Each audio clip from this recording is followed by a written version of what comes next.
गलद्दानगण्डं मिलद्भृङ्गखण्डं चलच्चारुशुण्डं जगत्राणशौण्डं लसद्दन्तकाण्डं विपद्भङ्गचण्डं शिवप्रेमपिण्डं भजे वक्रतुण्डम्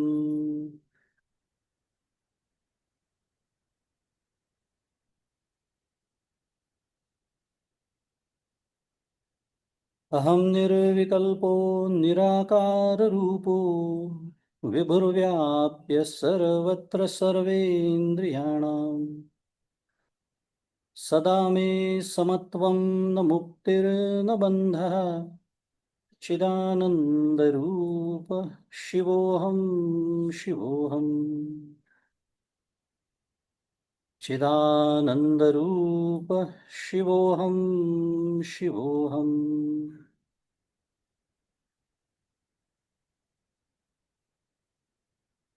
गुरुर्ब्रह्मा गुरुर्विष्णुः गुरुर्देवो महेश्वरः गुरुः साक्षात् परब्रह्म तस्मै श्रीगुरवे नमः।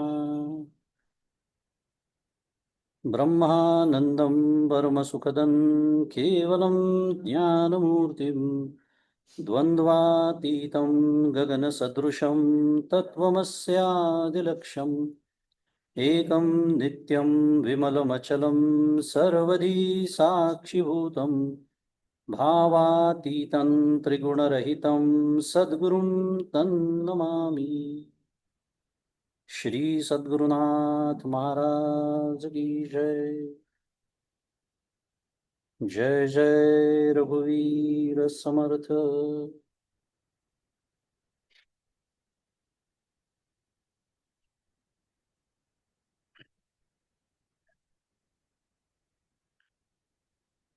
भगवान श्री गोपाल कृष्ण श्रीमद आद्य शंकराचार्य पीठस्थ समर्थ सद्गुरु श्री रामदास स्वामी, माझे सद्गुरु परमपूज्य डॉक्टर श्रीकृष्ण दत्तात्रय देशमुख उपाख्य डॉक्टर काका, परमपूज्य मंदाताई गंधे या सर्वांच्या श्रीचरणी शिरसाष्टांग वंदन करतो। तुम्ही श्रोते जगदीश मूर्ती, तेथे माझी व्युत्पत्ती किती, बुद्धिहीन अल्पमती सलगी करतो श्रीराम। मग सर्वांना सप्रेम अभिवादन।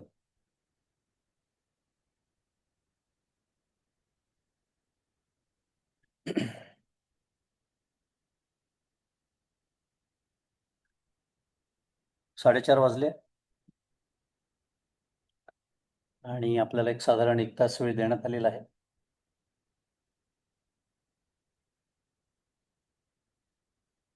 आणि त्या वेळेमध्ये आपण थोडंसं चिंतन करूया आणि मग उरलेला वेळ तुम्हाला काही प्रश्न असतील तर तुम्ही विचारू शकता। मला त्याची उत्तर माहिती असतील तर मी देण्याचा प्रयत्न करेन। सर्वप्रथम छान शुभ सायंकाळ परमपूज्य मंदाते म्हणतात तसं, कारण आपल्या तुकोबांच्या पालखीचं प्रस्थान काल झालेलं आहे आणि माऊलींच्या पालखीचं आज प्रस्थान झालेलं आहे। पांडुरंगाच्या भेटीसाठी या 2 संत शिरोमणी यांच्या पालख्या निघाल्या आहेत। आजूबाजूला छान भक्तिमय वातावरण आहे आणि आयोजकांचे आभार मानू की त्यांनी या अशा वातावरणामध्ये आपल्याला चिंतनासाठी अशी एक ज्ञानेश्वरीतली ओवी दिलेली आहे की या निमित्ताने आपल्याला थोडंसं भक्ती या विषयावरच बोलावं लागणार आहे, चिंतन करावं लागणार आहे। पुन्हा एकदा परमपूज्य मंदाताईंची आठवण काढून म्हणतो की वक्ता जो असतो तो बोलून चिंतन करतो आणि श्रोता हा सुद्धा ऐकून चिंतन करत असतो। आणि म्हणून आपल्या हा उभयपक्षी चिंतनाचा कार्यक्रम आहे। तर आपल्या भाग्याने आदरणीय सुनील दादा त्यांच्या सुविद्य पत्नी सुद्धा इथे उपस्थित आहेत। माझी आई सुद्धा झालेली आहे प्रवचनाला कारण मी भारतात आहे, ती येऊ शकली आहे. अशा सगळ्या या छान सायंकाळी एक जी ओवी आपल्यासमोर अभ्यासासाठी ठेवलेली आहे त्याचा आपण थोडासा विचार करूया.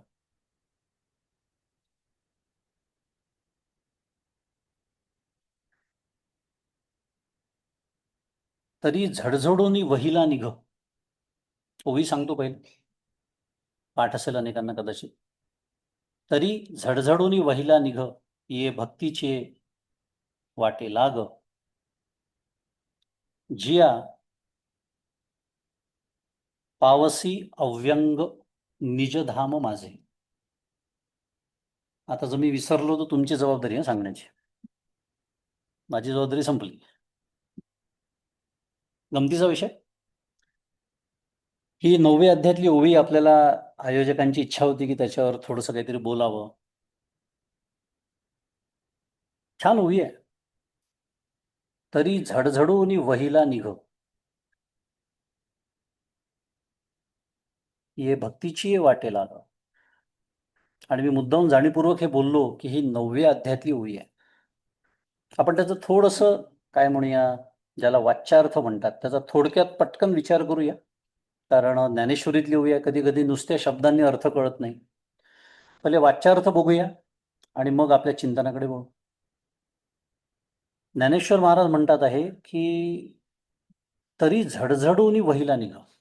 आता झडझडून शब्द जो आहे त्याचा अर्थ साधारण सर्व काही झटकून.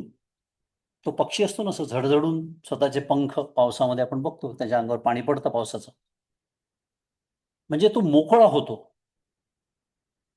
तसं आपल्याला सर्व संग परित्याग करून सर्व संसाराची आसक्ती सोडून, याचा अर्थ झडझडून. ज्ञानबाच्या मिखा असतात ना, ते अशा असतात. वहिला, वहिला म्हणजे ताबडतोब. ताबडतोब. नाही नाही, माझ्या मुलीचं लग्न व्हायचं आहे, माझ्या मुलाला कॉलेजला ऍडमिशन मिळायची आहे. नाही नाही, मला आता नात होणार आहे 2 महिन्यांनी, बस तेवढं झाली की मी परमार्थाला लागली. नाही, वहिला. कारण माझे सद्गुरू परमपूज्य काका म्हणतात ते कधीच संपत नसतं. आणि या डोळ्यांनी आपल्याला दिसतं. म्हणजे नातवाचं लग्न होऊन पंटू झाले तरी संपत नाही. म्हणून परमपूज्य काकांनी एक आशीर्वाद देऊन ठेवलाय की जो म्हणतो किंवा जी म्हणते की एवढं झालं की मी परमार्थाला लागलीच म्हणून समजा, किंवा लागलोच म्हणून समजा, तो आयुष्यात कधी परमार्थ करत नाही, असा आशीर्वाद देऊन ठेवलेला आहे. पण त्यांना माहिती यांचं हे कधीच संपणार नाही. आज मुलाची ऍडमिशन आहे, मग मुलीचं लग्न आहे, मग त्याच्यानंतर नातू आहे, मग त्याची शाळा आहे, मग त्याच्यावर आजी म्हणून मला संस्कार करावे लागतात ते आहेत, इत्यादी इत्यादी. ती गाडी सुरूच राहते, त्याला काही अंत नाहीये. म्हणून तरी झडझडून वहिला निघा, ताबडतोब. हो, ह्या क्षणीच. कारण काय करायला सांगतात आहे, काय घर सोडायला सांगतात आहे, जंगलात जाऊन राहायला सांगतात आहे? नाही. एवढं घाबरण्याचं काय आहे त्याच्यामध्ये? तरी झडझडून वहिला निघाली. बरं, काय करायचं मग? एवढं अगदी छान सगळं निस्संग होऊन ताबडतोब. अरे हो, पण करायचं काय? एवढी घाई कशासाठी? त्याचं उत्तर देतात पुढे, ये भक्तीची वाटेला. आता हळूहळू आपण चिंतन करणारच आहोत, पण काही गोष्टी आपण अशा टिपत गेल्या पाहिजे की ज्ञानेश्वर महाराज भक्तीची म्हणतात आहे. का बरं ज्ञानाची म्हणता येत नव्हतं? म्हणून मी उल्लेख केला, 9व्या अध्यायातली ओवी आहे. नाही, भक्तीची वाटेला. जिया पावसी अव्यंग. काय माऊलींचे शब्द असतात बघा. पुन्हा एक विशेषण वापरलं माऊलींनी ताबडतोब तिथे, अव्यंग. दुसरं कुठलंही वापरता आलं असं, कितीतरी विशेषण आहे, माऊलीच आहे, काही प्रश्नच नाही. हे पण अव्यंग, जसं आता आपल्याला व्यंग शब्द माहिती आहे. व्यंग म्हणजे त्रुटी, काही दोष, काही कमी. एखाद्या अवयवामध्ये व्यंग असतं उदाहरणार्थ, आपल्याला माहिती आहे. असं कुठलीही कमी नसलेलं, कुठलीही त्रुटी नसलेलं, कुठलाही दोष नसलेलं, त्याला म्हणायचं अव्यंग. काय असं अव्यंग काय? निजधाम माझे. निज म्हणजे स्वतःचे, धाम म्हणजे स्थान किंवा स्वरूप. गॉड्स अबोर्ड शुद्ध मराठीत. त्याला म्हणायचं निजधाम. पावसी, काय पावसी, निजधाम माझे. एवढं मोठं फळ माऊलींनी त्या एका ओवीमध्ये सांगितलेलं आहे. आता मी जसं म्हणालो, थोडंसं आपल्याला 9व्या अध्यायातली आहे या ओवीचा हा झाला वाच्यार्थ. साधारण अर्थ लक्षात आला होता आपल्याला की ज्ञानेश्वर महाराजांना काय म्हणायचं आहे.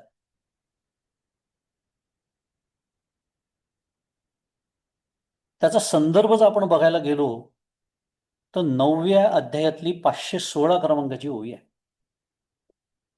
आणि या ओवीच्या नंतर ताबडतोब 34 क्रमांकाचा श्लोक आहे, तो 9व्या अध्यायातला शेवटचा श्लोक आहे. मन्मना भव मद्भक्तो मद्याजीमां नमस्कुरु मामे वश्यसी युक्तवैव मात्मानं मत्परायणः. आणि ज्ञानेश्वरीचा अभ्यास तुमच्यापैकी काही जण करत असतील, तुमच्याही गोष्ट लक्षात आली असेल, नसेल आली तर सांगतो की ज्ञानेश्वर महाराजांच्या ज्ञानेश्वरीचं एक वैशिष्ट्य आहे की भगवद्गीतेच्या श्लोकावर जेव्हा ज्ञानेश्वर महाराज भाष्य करतात तेव्हा शेवटची जी ओवी असते किंवा त्याच्या आधीची अशा एक किंवा दोन शेवटच्या ओव्या ह्या नेहमी पुढच्या श्लोकाच्या प्रस्तावनापर असतात. तुमच्या लक्षात आलं असेल की आता पुढे भगवंत काय म्हणणार आहेत हे ज्ञानेश्वर महाराज आधीच त्या शेवटच्या ओवीमध्ये सांगतात. मी कशासाठी सांगतोय, आपल्याला जी देण्यात आलेली आहे ओवी आज चिंतनासाठी ती मन्मना भवमत भक्तो मद्याजीमाम नमस्कुरु याच्या आधीची ओवी आहे. म्हणजे ओवी काय सांगते आपल्याला, पुढे काय येणार आहे. आता त्या श्लोकाचा अर्थ तो आपला आजचा विषय नाही आहे, पण मन मना भव, माझ्या ठिकाणी मन ठेवणारा हो, मदभक्त, मन मना भव मदभक्तो, माझा भक्त तू हो, मद्याजीमाम नमस्कुरु, सर्वत्र नमस्कारी मज एकाते. माऊलींचं भाष्य आहे त्याच्यावर. सर्वत्र नमस्कारी मज एकाते, फक्त मला एकट्याला नमस्कार कर. 9व्या अध्यायाचा तो विषयच आहे. याचं कारण त्याचा संदर्भ हा आहे की आपण काय विचार करतोय, विषय विसरायचा नाही आहे. नाही तर सुरुवातीला काय असतं ना, आपलं लक्ष खूप गोष्टींकडे असतं सुरुवातीला, अगदी म्हणजे पहिल्या 5 मिनिटात. म्हणजे माझ्या डोक्यावर फॅन सुरू आहे, तो फारच जोरात लावला यांनी, आयोजकांना एवढं कळत नाही का, हे अमेरिकेतून आले मग अर्धे इंग्लिश बोलणार का मराठी बोलणार. माझी शेजारीची ती थोडी सरकली तर मला नीट दिसेल त्यांचा चेहरा. हे जे आपले जे कार्यक्रम सुरू असतात पहिल्या 5 मिनिटामध्ये, शुद्ध मराठीत सेटल व्हायला वेळ लागतो जरा. त्याच्यासाठी पुन्हा एकदा सांगतोय, 9व्या अध्याय म्हणजे माऊलींचा सर्वात आवडता अध्याय. राजविद्या राजगुह्यम पवित्रमिदमुत्तमम प्रत्यक्षावगमम धर्म्यम सुसुखम कर्तुमव्ययम, अशी सुरुवात करणारा हा अध्याय. राजविद्या राजगुह्य, भगवंतांनी अत्यंत गुह्य तत्वज्ञान अर्जुनाला सांगितलेलं. हे सगळं मी का बोलतोय, आपल्याला 9व्या अध्याय हे जोपर्यंत आपल्याला संदर्भ लक्षात येणार नाही तोपर्यंत या ओवीचं महात्म्य समजणार नाही आपल्याला, की ज्ञानेश्वर महाराजांनी तिथे भक्ती शब्द का वापरला. हा आपला विषय सुरू आहे, म्हणून मी मगाशी ते 5 मिनिटाची सेटलमेंट सांगितली. आपला विषय तो सुरू आहे. भक्ती शब्द का वापरला, ज्ञान का नाही वापरला, विशेषतः हा 9वा अध्याय असताना. म्हणू शकले असते, नाही, भक्तीची वाटेल, कारण त्याच्या आधीचा संदर्भ काय आहे माहिती आहे, अपिचेत्सु दुराचारो भजते माम अनन्य भाग, साधुरेव समंतव्य संमत व्यवसितो ही सहा. मी बरोबर बोलतोय श्लोक, सगळे अभ्यासक आहे तसं गृहीत धरून बोलतोय, पण साधारण त्याचा माहिती नसेल तर भावार्थ असा आहे, अपिचेत्सु दुराचारो, सुदुराचारो म्हटलेला आहे. सुदुराचारो म्हणजे आपण नक्कीच बसत नाही त्याच्यात, नाही तर आपण इथे संध्याकाळी एवढी महत्वाची वेळ सोडून अशा सुंदर पावसाळ्यात घरी कांद्याची भजी, चहा वगैरे इतकं सगळं सोडून आपण इथे आलो, याचा अर्थ आपण सुदुराचारी नक्कीच नाही आहे. त्यामुळे पण भगवंत इथे असं म्हणतात आहे की तो सुदुराचारी जरी असेल, वाल्या जरी असेल, तरी त्याचा वाल्मिकी होऊ शकतो आणि झालेला आहे. म्हणून आपण ते प्रसिद्ध उदाहरण नेहमी देतो. तो सुदुराचारी आहे, अत्यंत दुराचारी, म्हणजे आपण कल्पनाही करू शकणार नाही इतकी पाप ज्यांनी केलेली आहे. पण अपिचेत सुदुराचार, अपि जरी तो असा असला तरी, अपिचेत भजती माम अनन्य भाग, माझी जर अनन्य भक्ती केली, अरे तो साधूच आहे, असं कोण म्हणताय? प्रत्यक्ष भगवंत म्हणतात आहे. म्हणजे भगवंत त्याला स्वीकारायला तयार आहेत, इतक्या दुराचारी माणसाला. आता कल्पना करा, त्याला जर स्वीकारायला तयार आहे, असेच पुढचे श्लोक आहेत. मग त्याला जर स्वीकारतो तर ह्यांना स्वीकारणार नाही का? आणि त्याच्यात आलेली ही शेवटची ओवी आहे या संदर्भामध्ये. आता सगळे श्लोक सांगायला वेळ नाही माझ्याकडे, पण संदर्भ मी सांगतोय तुम्हाला. हा संदर्भ त्या श्लोकाला आहे की इतका पापी जरी कोणी असेल तरी त्याला माझी प्राप्ती होते. अरे मग आपल्याला होणार नाही? किती छान विचार आहे खरं. त्यातनं एक प्रेरणा मिळते आपल्याला. आपण इतके तर दुराचारी नक्कीच नाही आहे. काय आहे समस्या? तीच आहे, आपण दुराचारी. म्हणजे आपण, म्हणजे तो जो वाल्या होता त्याच्या एवढे पापी नाही आहे, पण त्याच्या एवढे निश्चयी पण आपण नाही आहे. ही समस्या आहे. त्याला एकदा सद्गुरू भेटले, नारद महाराजांचं दर्शन झालं, आणि काय झालं आपल्याला इतिहास माहिती आहे. ज्या निश्चयाने त्यांनी साधना केली, ज्या निश्चयाने त्यांनी भक्ती केली, तो निश्चय माझ्याकडे नाही. त्याचा जो निश्चय होता, ज्या निश्चयाच्या आधारावर त्यांनी पापं केली, त्याच निश्चयाला सद्गुरूंनी फक्त दिशा दाखवलेली आहे. आणि मग अंगावरती वारुळ निर्माण झाली तरी हा नाम सोडायला तयार नाही. आणि मला थंडी वाजते म्हणून मी 10 मिनिटात नाम सोडून उठते किंवा उठतो, ही माझी अवस्था आहे. ही समस्या आहे. त्याच्या एवढा पापी तर आपण निश्चितच नाहीये. मुद्दा हा संदर्भ त्या श्लोकाला किंवा त्या ओवीला म्हणूया आहे. आणि म्हणून महाराजांनी तिथे भक्तीची वाटे लाग असं म्हटलेलं आहे. आणि खरं सांगायचं, या ओवीकडे आपण पुन्हा थोडंसं आता चिंतनाकडे वळलो, त्या ओवीच्या लक्षार्थाकडे जातो म्हटलं तर या ओवीमध्ये जे करायला सांगितलेलं आहे ते का करायचं हे सांगितलेलं आहे. पहिली गोष्ट, ते कसं करायचं हे सांगितलेलं आहे, आणि काय करायचं आहे ते सांगितलं. म्हणजे व्हाय, व्हॉट आणि हाऊ या तिन्ही प्रश्नांची उत्तरं महाराजांनी एका ओवीत दिलेली आहे. तरी झडझडोनी वहिला निघ, हे कसं करायचं ते सांगतात आहे. त्याचा आपण विचार केला, झडझडोनी वहिला निघ हे कसं करायचं ते सांगतात आहे. मग काय करायचं ते? ये भक्तीचे वाटेल अगं, हे काय करायचं ते सांगतात आहे. आणि पुढच्या उरलेल्या चरणामध्ये का करायचं ते सांगतात आहे. काय नेमकं मला त्यातनं मिळणार आहे? तर ते अव्यंग असं जे निजधाम आहे माझं, त्याची तुला प्राप्ती होणार आहे. आणि प्रत्येक गोष्टीमध्ये का करायचं आहे, हे फार का जो असतो ना, तो फार महत्वाचा असतो. जी आजकालची तरुण पिढी प्रश्न विचारते अनेक वेळेला. मी हे का करू? मी ते का वाचू? मी का ऐकू? मी नमस्कार का करू? आपल्याला त्यांच्या प्रश्नांची उत्तर देता येत नाही. पण मग आपण म्हणतो आजची पिढी फार उद्धट झालेली आहे. ती उद्धट नाही झाली आहे, आपण आपलं अज्ञान लपवतोय. पण आपल्याला त्यांच्या प्रश्नांची उत्तर देता येत नाही. आपण हे प्रश्न कधी विचारले नाही. मी नमस्कार का करू? हिंमत होती कोणाची इथे आपल्या आईबापाला विचारायची? आपली पिढी शेवटची पिढी आहे ती. आताची पिढी प्रश्न विचारणार आहे, मी नमस्कार का करू? देव म्हणजे काय? माझा मित्र नमस्कार करत नाही, त्याचा काही बिघडत नाही आई, मी का बरं नमस्कार करू? काय उत्तर द्याल तुम्ही? मला तर तिकडे जायचं नाही, विषय वेगळा. मुद्दा का खूप महत्वाचा आहे प्रत्येक गोष्टीमध्ये. तिथे विचारलं की बघ का करायचं हे सगळं. आणि आता महत्वाचा विषय, इथे भक्ती शब्द वापरून महाराजांनी अधिकाराचा उल्लेख केलेला आहे. अधिकार, अधिकार म्हटल्याबरोबर आपल्या डोक्यात जे विशिष्ट विचार येतात त्यांचा इथे काहीही संबंध नाही. अधिकार हा तुमच्या शिक्षणावरती, तुमच्या श्रीमंतीवरती, तुमच्या आडनावावरती, हा कशावरही अवलंबून नाही. अधिकार वाढवता येतो, प्रत्येकाला वाढवता येतो. म्हणजे अधिकार वाढवण्याचा अधिकार प्रत्येकालाच दिलेला आहे. आता स्वातंत्र्य आहे आपल्याला. ज्ञानाचा अधिकारी, मला काय वाटतं का, मी माझ्या समस्या सांगतो, डॉक्टर काका जसं सांगतो तसं मला पण माझी फजिती सांगायला खूप आवडतं. अधिकार वगैरे असा शब्द ऐकला किंवा असं भक्ती बिक्ती कुठे आलं की मी तर म्हणतो जाऊ दे, हे माझ्यासाठी नाही, नाक कान डोळे बंद. कारण काय, मी ज्ञानाचा अधिकारी आहे. काय सांगता तुम्ही? ज्ञान म्हटलं की हा, मग अशी यादी नाही ऐकली तू? मोठी यादी वाचली त्यांनी, ब्रह्मसूत्रापासून सुरुवात केली. अशी मोठी मोठी नावं घेतली की मला बरं वाटतं.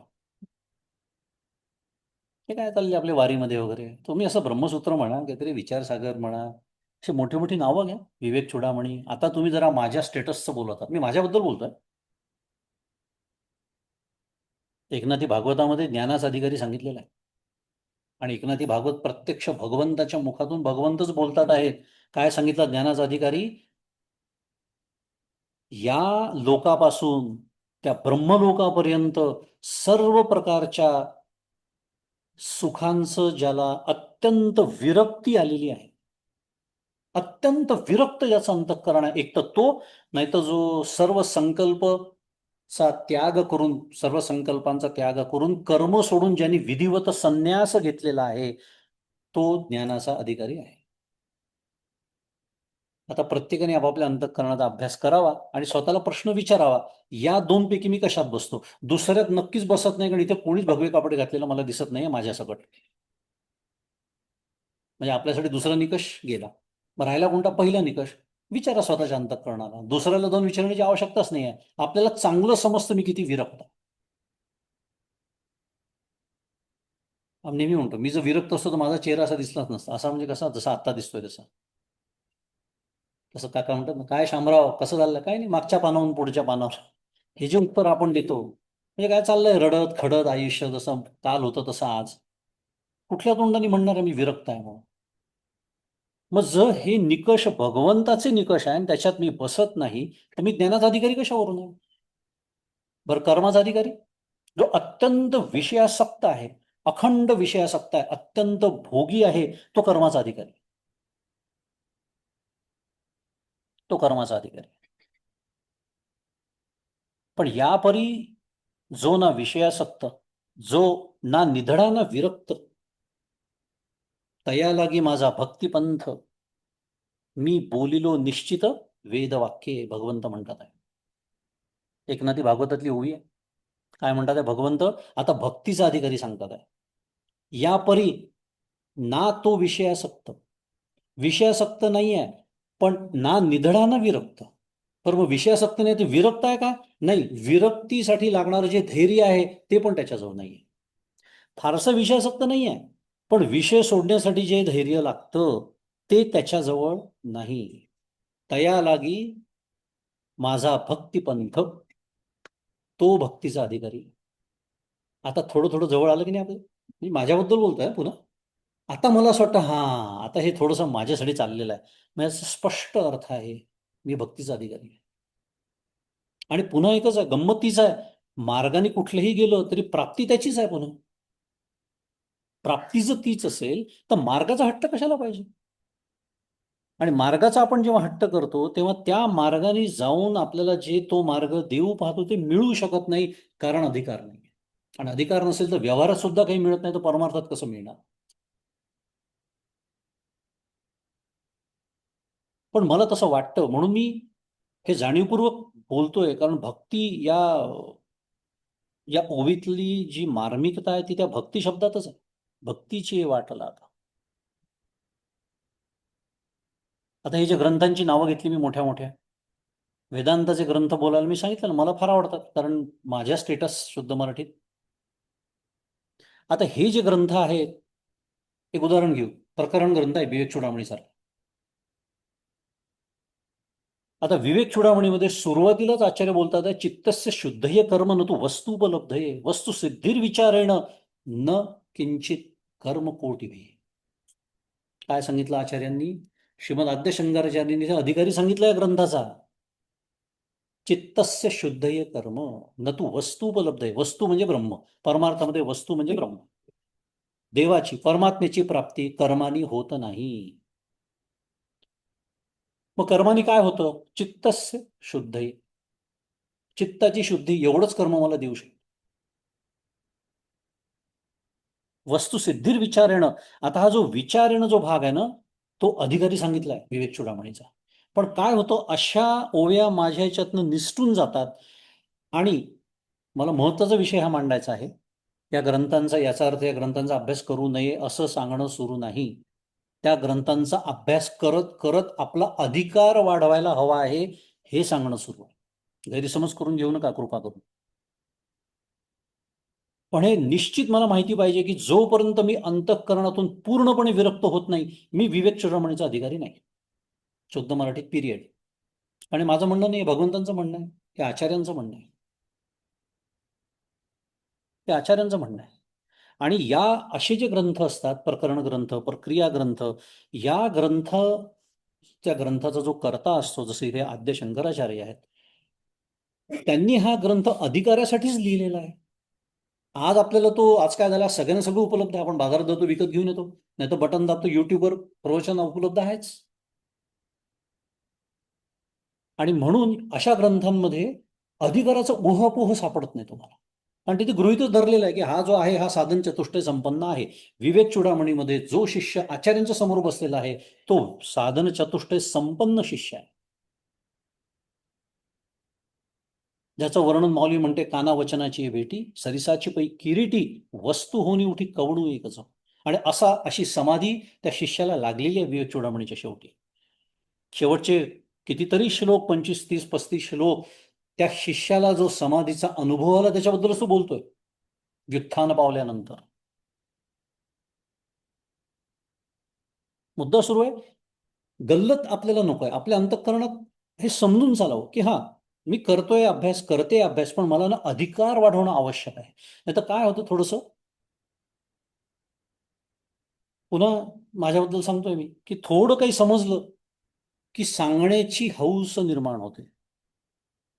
कधी मी एकदाची किंवा एकदाचा कोणाला सांगतो, मग परमपूज्य काकांचे शब्द वापरतो, चार टाळकी आपण गोळा करतो. बरं, पुन्हा तेच आहे, सांगू नये का, तसंही सांगणं सुरू नये. नाही तर समर्थ म्हणालेच ते, आपण असे जे ठावे ते इतर असे शिकवावे, शहाणे करून सोडावे सकळी जन. पण हे सांगताना उद्देश हा आहे, आपणाशी जे ठावे हे विसरायला होतं काही दिवसांनी. आणि काय होतं, थोडं बोलणं, प्रतिपादन कौशल्य असतं कोणाकडे, मग लोकही म्हणतात, वा वा, किती छान सांगता हो तुम्ही. असं म्हटलं की मग तर मी संपलोच. काका तर म्हणतात तो साधक म्हणून संपला. कारण मी नकळत माझ्या आधी मी सांगत असतो, थोडंसं आम्ही ना 4 जण म्हणून अभ्यास करतो, पण मीच माझ्या बोलण्याला कधी प्रवचन म्हणायला लागतो मला समजत नाही.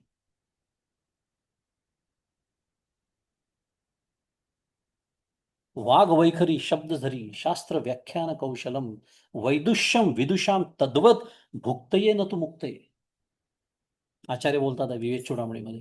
वाघ वैखरी एक असते एकेकाकडे, वैखरी सुंदर वाणी दिली असते भगवंताने. वाघ वैखरी शब्द झरी, सुंदर शब्द असतात. शास्त्र व्याख्यान कौशलम, शास्त्रावर सुंदर व्याख्यान करण्याचं सुद्धा कौशल्य असतं, तेवढा अभ्यासही असतो परोक्ष ज्ञानाचा. आचार्य सावध करतात आहे, इतकं सगळं जरी असलं तरी वैदुष्यम विदुषाम तद्वत, हे जे वैदुष्य आहे त्या विद्वानाचं, त्यांनी काय होतं, भुक्तये. भुक्तये म्हणजे काय, त्याच्यातनं फार तर फार त्याला प्रसिद्धी मिळेल, लोक त्याची वाहवा करतील, कदाचित तो पैसे कमवत असेल, 4 पैसे सुद्धा मिळतील, ते कमवताना लोक दिसतात या परमार्थ क्षेत्रामध्ये. हे सगळं होईल, भुक्तये, पण शेवटी आशीर्वाद देऊन ठेवलाय, न तू मुक्तये. आपल्याला काय हवंय, कशासाठी सुरू आहे सगळं, मुक्तीसाठीच सुरू आहे ना. माझा मुद्दा एवढाच आहे की याच्यासाठी आपल्याला सावध व्हायचं आहे.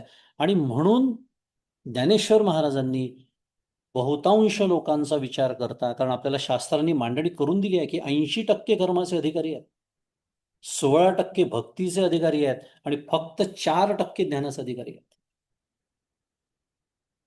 मग मी कशाला स्वतःहून म्हणावं की मी त्या 4%त बसतो. मग माझ्या सद्गुरूंना असं म्हणायची वेळ येते, तोंड पाहिलं का आरशात. म्हणून तर मी बसतो मारे, मांडी बिंडी घालून डोळे मिटून. मग त्यालाही माझे परमपूज्य सद्गुरू म्हणतात, या ध्यानाला काय ध्यान लागणार आहे. पण डोळे मिटले की ध्यान झालं असतं तर अर्ध्या जगाचं ध्यान लागलं असतं जवळपास सगळ्या, कारण सगळेच रात्री डोळे मिटतात. इतकं सोपं नाही आहे ते. अधिकार पुन्हा तेच आहे, हे साधना करणं, हे अधिकार हा हातात हात घालून चालणाऱ्या गोष्टी आहे, कॉम्प्लिमेंटरी टू इच अदर, शुद्ध मराठीत. त्यामुळे साधन करत, अभ्यास करत अधिकार वाढवत राहायचा आहे. पण मी जर अधिकाराकडे लक्ष दिलं नाही आणि पुन्हा हे असं वाघ वैखरी शब्दझरीमध्ये जर अडकलो, तर एकनाथ महाराजांनी त्याला त्याहून वाईट असा दृष्टांत दिलाय माझ्यासाठी. ते म्हणतात, ते ऊसाचं रस काढायचं यंत्र असतं ना, ते कर कर कर कर दिवसभर फिरत असतं, आणि त्यातनं ऊस घालतो आपण, छान गोड रस बाहेर येतो. तसं असा अधिकार नसताना जर मी बोलत राहिलो, ही माझी कर कर कर सुरू राहिली दिवसभर, तर श्रोत्यांना कदाचित ब्रह्मरसाची प्राप्ती होईल असं एकनाथ महाराज म्हणतात. पण जसं त्या यंत्राच्या तोंडी काय शेवटी शिल्लक राहतं, चोपटं उसाची, तशी माझ्या वाट्याला फक्त ते येणं. त्यामुळे ऐक श्रद्धेचे लक्षण, जे जे करी कथा श्रवण, तै हृदयी वाढे अनुसंधान, सप्रेम मने उल्हासे. एकनाथी महाराजांची सुंदर ओवी आहे, पुन्हा अप्रतिम ओवी आहे, तुम्हाला सांगतो. ऐक श्रद्धेचे लक्षण. श्रद्धा म्हणजे भक्ती, भक्ती म्हणजे प्रेम, सगळं एकच आहे. त्याचं लक्षण करतात आहे एकनाथ महाराज. काय? जे जे करी कथा श्रवण, भगवंताची कथा असेल, पुढे रामकथा असेल, पुढे भागवत सुरू असेल, पुढे हरिपाठ असेल, हरिविजय असेल, विविध ग्रंथ आहेत भक्तिप्रांताचे, नारद भक्तिसूत्रांचा अभ्यास सुरू असेल, हे जिथे जिथे सुरू असेल, भगवंताची कथा सुरू आहे, ते हृदयी वाढे अनुसंधान. जातो का? मी माझ्याबद्दल सांगतोय, मी अखंड माझ्या फजिती सांगतोय तुम्हाला. मला भागवत भागवत बिगवत कुठे, विवेक चूडामणीचा अभ्यास करतोय. माझी फजिती सांगतोय मी अखंड. भागवत ते पुराण बिराण काय ऐकता तुम्ही?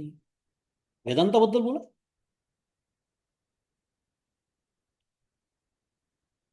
असं म्हणून मी विवेक चूडामणी उघडलं. आचार्यांची एक सणसणीत मला मिळाली. विवेक चूडामणीमध्ये आचार्य लिहितात आहेत, मोक्ष कारण सामग्र्या भक्तिरेव गरी असे. माझा अत्यंत आवडता श्लोक आहे हा विवेक चूडामणीमध्ये. काय म्हणतात आचार्य? मोक्ष कारण सामग्र्या भक्ती ही एव. मुद्दाम मी समांतर दाखवून देतोय. ज्ञानेश्वरीतली ओवी असो, विवेक चूडामणी असो, एकनाथी भागवतातली ओवी असो, सगळेजण तेच सांगतात आहे. आचार्य सुद्धा आणि विवेक चूडामणी सारख्या ग्रंथात बोलतात आहे, मोक्ष कारण सामग्र्या, मोक्ष प्राप्तीची जेवढी कुठली सगळी सामग्री असेल, त्यात सर्वश्रेष्ठ सामग्री कोणती आहे? भक्ती ही एव गरीयसी, श्रेष्ठ. अर्थात आचार्यांची व्याख्या पुढच्या चरणात आचार्य करतात. भक्तीची व्याख्या नेमकी काय आहे? स्वस्वरूपानुसंधानम भक्तिरित्य भिधीयते. भक्ती इति अभिधीयते. आचार्यांची व्याख्या भक्तीची काय आहे? स्वस्वरूपानुसंधानम. कारण भक्तीमध्ये दोन प्रकार आहेत, ज्ञानलक्षण आहे, प्रेमलक्षण आहे. आपापल्या पिंडाप्रमाणे तुम्ही प्रेमलक्षणा करा की ज्ञानलक्षणा करा. मला हा श्लोक आठवण्याचं कारण काय आहे? आत्ता जी मी एकनाथ महाराजांची ओवी तुम्हाला सांगितली, त्याच्यामध्ये जे जे करी कथा श्रवण, ते हृदयी वाढे, काय म्हणाले महाराज? अनुसंधान. मी इकडे काय म्हणतात आहे? स्वस्वरूपानुसंधान. आणि नुसतं ते नाही, महाराज पुढे म्हणतात आहे, सप्रेमे उल्हासे मन. प्रेम आणि अनुसंधान हे एका नाण्याच्या दोन बाजू सुद्धा नाही, ते एकच गोष्ट आहे. म्हणून ज्ञान म्हणजे भक्ती आणि भक्ती म्हणजे ज्ञान. इतकं सुंदर आहे, तुम्हाला सांगतो. म्हणजे खऱ्या अर्थाने आपण जेवढं ज्ञानी होत जातो ना, तुम्ही भक्तच होत जाता, हे एक दिवस समजतं आपल्याला. जसं ज्ञान झिरपत जातं, तुम्ही भक्तच होत जाता. फक्त प्रेमच वाटायला लागतं सगळ्यांबद्दल. कारण जे काही दोष सगळ्यांमध्ये, आपल्या सगळ्यांमध्ये आहे, ते उपाधीचे दोष आहे. बाकी ईश्वर सर्वभूतानां हृदयेषु तिष्ठति. तुम्ही भक्तच होत जाता. तुम्ही जितके ज्ञानी होता तितके भक्त होता. कारण ज्ञानी हा भक्त असतो आणि भक्त हा ज्ञानी असतो. कारण ज्ञानाच्या प्रांतामध्ये ज्याला अनुसंधान म्हणतात, त्याला भक्तीच्या प्रांतामध्ये प्रेम असं म्हणतात. कारण मला अनुसंधान त्याच गोष्टीचं असतं ज्याचं मला प्रेम आहे. साधं गणित आहे.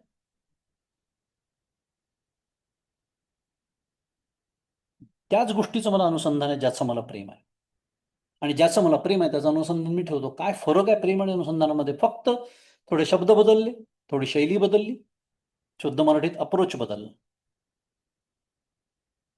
त्यामुळे विवेक चूडामणी जे सांगतायत तेच मला एकनाथ महाराज, ज्ञानेश्वर महाराज तेच सांगतात आहे, भक्ती ही एव गरी असते. मुद्दा आपला सुरू आहे. हे सगळं का करायचं हे आपण समजून घेतोय. तो का फार महत्वाचा आहे. आणि ते झाल्यानंतर आपल्यासमोर पुढचा प्रश्न आहे, कसं करायचं? कसं करायचं आपण ते बोललो. तरी झळझळून वहिला निघ, या 9व्या अध्यायामध्ये एक अप्रतिम श्लोक आहे, पाठ असेल सगळ्यांना कदाचित. पत्रम पुष्पम फलम तोयम यो मे भक्त्या प्रयच्छ तदहम भक्तिपर्वतम मश्नामी प्रयतात्मनः. पत्रम पुष्पम फलम तोयम.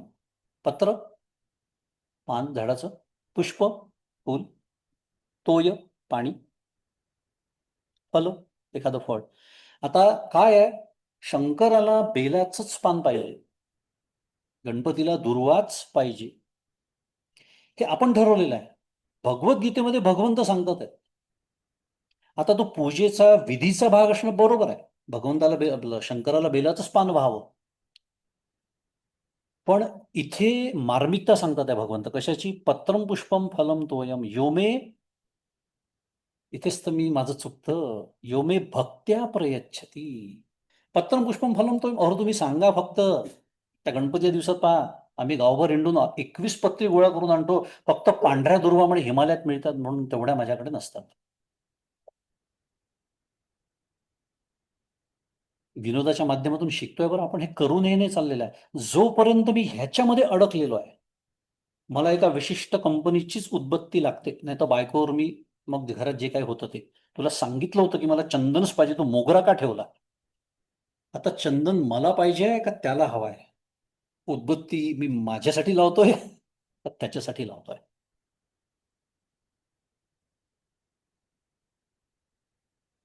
त्या विदुराच्या घरी भगवान गोपालकृष्ण जेव्हा गेले होते, ती कथा तुम्हाला जर माहिती असेल, कथा सांगायला तर वेळ नाही, पण विदुराच्या घरी भगवान गोपालकृष्ण गेले, दुर्योधनाच्या राजवाड्यात थांबले नाही. श्रीकृष्ण शिष्टाई झाल्यानंतर विदुर महाराज दरबारात थांबले होते, काहीतरी काम होतं म्हणून. विदुराची पत्नी फार मोठी गोपालकृष्णाची भक्त होती आणि गोपालकृष्णाला केळी आवडतात असं सांगितलं होतं तिला. बागेतून सगळी छान ताजी केळी, सगळी सुंदर तयारी केली होती. भगवान गोपालकृष्ण घरी आले, थोड्या वेळाने विदुर महाराज घरी आले आणि कथा माहीत नसेल तर त्यांना एक विलक्षण दृश्य तिथे दिसलं. माहिती असेल तुम्हाला कदाचित, पण विदुराची पत्नी भगवान गोपालकृष्णाला केळी खाऊ घालत होती, कारण भगवान गोपालकृष्णाला केळी आवडतात, त्याच्यासाठी तर आणली. पण तिला वाटतंय ती केळी खाऊ घालते. विदुर महाराज म्हणा, अगं तू काय करते. ते म्हणजे काय करते म्हणजे, भगवान गोपालकृष्ण घरी आले, त्याला केळी आवडतात, केळी खाऊ घालते. म्हणजे बघ तू काय करते. ती सालं खाऊ घालत होती आणि केळी बाजूला टाकत होती.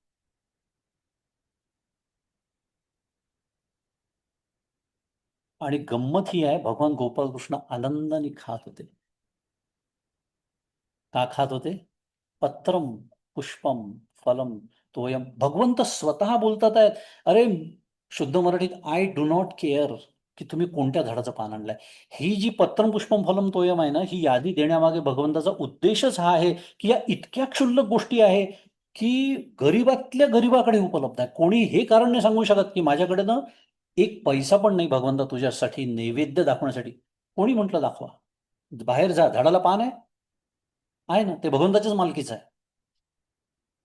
एक थेंब पाणी, भगवंत म्हणतो अरे मी पुरेसा आहे, मला त्याच्यासाठी पुरेसा आहे. पण यो मे भक्त्या प्रयच्छती, मग तद अहम, मग मी त्याचा स्वीकार करतो. त्याचं कारण आहे माहितीये का, हे खूप महत्वाचे मुद्दे आहे, कारण आपण भक्तीबद्दल बोलतोय. पुन्हा माझी फजिती, माझं काय होतं, ठरलेल्या पद्धतीने ठरलेल्या गोष्टी करणं म्हणजे माझी पूजा झाली.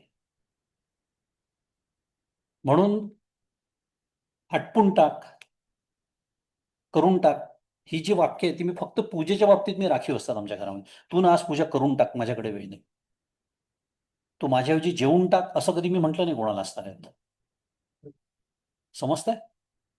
जसं आपण माझ्याऐवजी तू जेव असं म्हणणं हास्यास्पद समजतो, तसं दुसऱ्या कोणाला तरी माझ्याऐवजी तू पूजा करे सांगणं हास्यास्पद नाहीये. ठीक आहे, एखाद्यास अडचण असेल, आपल्याला जमत नसेल, भाग वेगळा. पण करून टाकणं, उरकून टाकणं, हे सगळी क्रियापद पूजेच्याच वाटाला काय येतात. त्याचं कारण आहे, मी ठरलेल्या गोष्टी ठरलेल्या वेळी ठरलेल्या पद्धतीने करणं. त्याला माझ्या सद्गुरूंनी एक छान शब्द दिलेला आहे, गंध परेड. खूप असतात 25-30 जमवलेले, लग्नात आलेले, नातेवाईकांनी दिलेले, मग ते tick tick tick tick tick 25 असतात, मग भराभर भरा त्याला गंध परेड. मग प्रत्येकाला एक एक पुष्प पुष्प परेड. हे सगळं विनोदाने बोलण्याच्या पाठीमागे एक सांगण्याचा उद्देश आणि हेतू हा आहे की ह्या ज्या गोष्टी आहे ना, हे बाह्य उपचार आहेत, पण हे अभिव्यक्ती आहे माझ्या हृदयात परमेश्वराच्या प्रती असलेल्या प्रेमाच्या अभिव्यक्ती आहे. आणि भगवंत म्हणतो, अरे तुझ्या हृदयात जर प्रेम असेल ना तर मला झाडाचं पान सुद्धा चालतं रे. पण जर प्रेम नसेल तर तुम्हाला सोन्याचं जरी पान वाहिलं तरी मला त्याची किंमत शून्य आहे. कारण या जगात अशी काय वस्तू आहे जी त्याची नाही आहे, जी मी त्याला देतो? साधा विचार आहे. म्हणून भगवंत इथे बोलतात आहे, पत्रम पुष्पम फलम तोयम. अत्यंत क्षुल्लक गोष्टींची यादी दिलेली आहे. ठीक आहे, माझ्याकडे खूप श्रीमंती आहे, मी रोज सोन्याचं बेलाचं पान वाहू शकतो, वाहा ना, पण ते त्या प्रेमासह वाहा. आणि प्रेमासह मग तुम्ही सोन्याचं वाहता का बेलाचं? नाही, कुठल्याही अक्षरशः झाडाच्या, तुमच्या घराच्या बाहेरचे झाड असेल त्याचं पान जरी वाहिलं, किंवा तेही आज नाही आहे, समजा कल्पना करा कोविडचे दिवस आहे, एक उदाहरण, घराच्या बाहेर पडायची सोय नाही, लॉकडाऊन आहे, हे जर मी भगवंताला प्रेमाने सांगितलं, भगवंता आज नाही रे काही माझ्याकडे, तुला माहिती आहे बाहेर काय परिस्थिती आहे, माझी खूप इच्छा आहे तुला निदान झाडाचं पान तरी द्यावं, पण घराच्या बाहेर सुद्धा जाण्याची माझी आज अवस्था नाही आहे, मी तुला ना मानसपूजा करते तुझी, मनाने मी तुला वाहते आहे, स्वीकार कर त्याचा.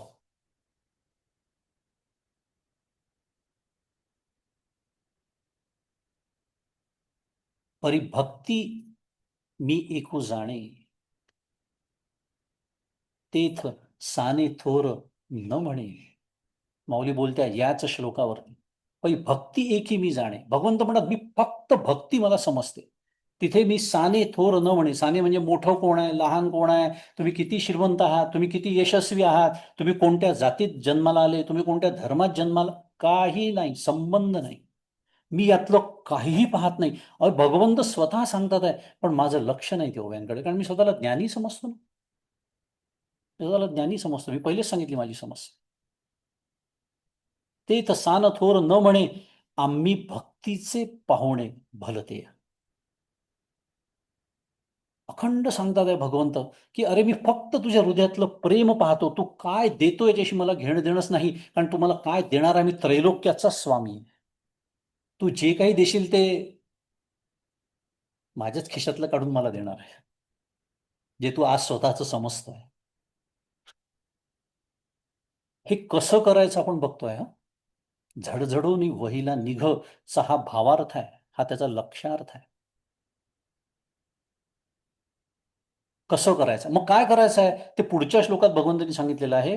भगवंत पुढे म्हणतात, यत करोषी यदश्नासी यज्जुहोषी तदासी यत यत तपस्यसी कौंतेय तत् कुरुष्व मदर्पणम. अप्रतिम तत्वज्ञान तुम्हाला सांगतो, भारतीय संस्कृतीने आपल्याला हे दिलेलं आहे. भक्ती म्हणजे काय, अरे इतकं सगळं नंतर यादी, या श्लोकात ही यादी सांगितलेलीच आहे, पण सुरुवातीला शेवटी सांगून टाकलं, यत करोषी यदश्नासी. अश्नासी जे स्वीकार करशील, खाशील भोजन. यत करोशी यदश्नासी यज्जुहोशी. यज्जुहोशी म्हणजे तू यज्ञ कर्माचा तिथे उल्लेख आहे. थोडक्यात आपण जे जे कर्म मी करतो, घरातलं कर्म, पोळ्या लाटणं, भाजी करणं, ऑफिसमध्ये जाणं, ऑफिसमधलं कर्म, आज कर्माचं स्वरूप खूप बदललेलं आहे. पूर्वीचे नित्यकर्म, नैमित्तिक कर्म, असं कर्माचं स्वरूप आज नाही आहे. काही बिघडत नाही, कर्माचं फक्त स्वरूपच बदललंय, कर्म तर आहे ना. पण यज्जुहोशी यत तपस्यसी, तू तप करतोयस, तपश्चर्या करतोयस, ती सुद्धा मला अर्पण कर. यत तपस्यसी कौंतेय तत् कुरुष्व मद अर्पणम. म्हणून सुरुवातीचा एकच शब्द महत्वाचा आहे, यत करोशी, तू जे जे करशील ते ते सर्व तू मला अर्पण कर. आणि ह्याला म्हणतात भक्ती. आता मला काय वाटतं, की मी 2 तास पूजा केली ना सकाळी, की भक्ती झाली. नाही, ते तर त्याचं एक स्वरूप आहे पुन्हा. आणि पुन्हा गंमत तीच आहे, ते 2 तास मी लोकांना दाखवण्यासाठी करतो आहे, लोकांना सांगण्यासाठी करतो आहे, कारण मी व्यवस्था करतो सगळी बाय द वे. लोकांपर्यंत हे, म्हणजे मी सांगणं चांगलं दिसत नाही ना, मग दुसऱ्याच्या मार्फत हे पोचवायचं, हे बघा हे ना, हे तोंडात पाणी पण घेत नाही पूजा झाल्याशिवाय. हे गंभीर विषय आहेत सगळे, तुम्हाला सांगतो. अशी व्यवस्था मी जेव्हा करतो तेव्हा भगवंत मला म्हणतो, तुला काय हवं आहे, प्रसिद्धी हवी आहे, मिळाली प्रसिद्धी तुला, आता तुझा माझा संबंध काय, बरोबर आहे? भगवंत म्हणतात तुझा माझा संबंध काय? तू प्रसिद्धीसाठी हे करतोयस, लोकांपर्यंत हे पोहोचवलंय. लोकांना एखाद्यास कळेल न कळेल तो भाग वेगळा. तो माझ्या चिंतनाचा विषय नसला पाहिजे, माझ्या प्रयत्नांचा तो विषय नसला पाहिजे, माझ्या दांभिकतेचा तो विषय नसला पाहिजे. उलट असं म्हणतात पहा, आपलं साधन झाकून ठेवावं नेहमी सांगतात. मला तर दाखवण्याची हौस आहे. त्यामुळे भगवंताच्या अत्यंत प्रेमपूर्वक कधी केलेली पूजा असेल तर ती त्याची पुन्हा एक अभिव्यक्ती झाली. पण ते त्या मानाने फार सोपं आहे. करू शकते मी पूजा 1 तास. समजा आपल्याकडे आता अनेक इथे सेवानिवृत्त लोक मला दिसतात आहे, 1 तास पूजा करणं फार कठीण नाही आहे. मगाशी मी म्हणालो, हवी ती फुलं आज मी विकत आणून देवाला फुलं सुद्धा वाहू शकतो. पण ही कठीण पूजा आहे. नारायण असे विश्वी त्याची ही पूजा आहे. कोणती? यत करोशी. अरे तू जे जे करशील. आणि किती सुंदर तत्वज्ञान आहे पहा. हे आपल्या सर्वांना लागू पडतं. तुम्ही शिक्षक आहात, तुम्ही वकील आहात, तुम्ही कोण शास्त्रज्ञ आहात, तुम्ही इंजिनियर आहात, तुम्ही डॉक्टर आहात, काहीच फरक पडत नाही. आपण सर्वजण काय करतोय? कर्मच करतोय सकाळी उठल्यापासून रात्री झोपेपर्यंत. मग भगवंत म्हणतात करा ना, कर्म तेच करायचं आहे. आज प्रवचन ऐकलं म्हणून की उद्या माझ्या जीवनामध्ये घरी जाऊन तुम्हाला पोळ्यातच लाटायच्यात. आणि कर्म आड येतच नसतं. परमार्थाच्या आड कर्म येत नाही, विधान आहे. मग काय येतं? अहो कर्मफलाची आसक्ती येते. आचार्य बोलतात आहे भगवद्गीतेच्या भाष्यामध्ये. साधं गणित आहे. तुम्ही समजा नामस्मरणाला बसले, तुम्ही ध्यानाला बसले, तुम्ही डोळे मिटून बसले, मांडी घालून बसले. आता मला सांगा, तुम्ही कुठलं कर्म करत आहात? पोळ्या लाटत आहात, भाजी करत आहात, ते हे सुरू असताना नाही. मग कर्म आड येतं असं कसं म्हणता तुम्ही? आपण काय बोलतो हे समजत नाही आपल्याला. मग आड येता येते डोळे मिटल्यानंतर त्या कर्मफलाची आसक्ती आड येते की काय होईल कसं होईल, काय होईल कसं होईल. हा जो एक मंत्र माझे सद्गुरू म्हणतात की ते ते नंतर जमलं तर श्रीराम जय राम जय जय राम. पहिला मंत्र काय होईल कसं होईल, काय होईल कसं होईल, त्या मुलीचं कसं होईल, त्या मुलाचं कसं होईल, सासूचं कसं होईल, सुनेचं कसं होईल. आपले एककलमी कार्यक्रम जे सुरू असतात, आपलं जे काही छोटंसं विश्व असतं त्याच्यात काय होईल कसं होईल. आणि जो काय होईल कसं होईल म्हणतो, जो तक्रार करतो, तो भक्त असू शकत नाही, असं परमपूज्य गोंदवलेकर महाराजांचं वाक्य आहे.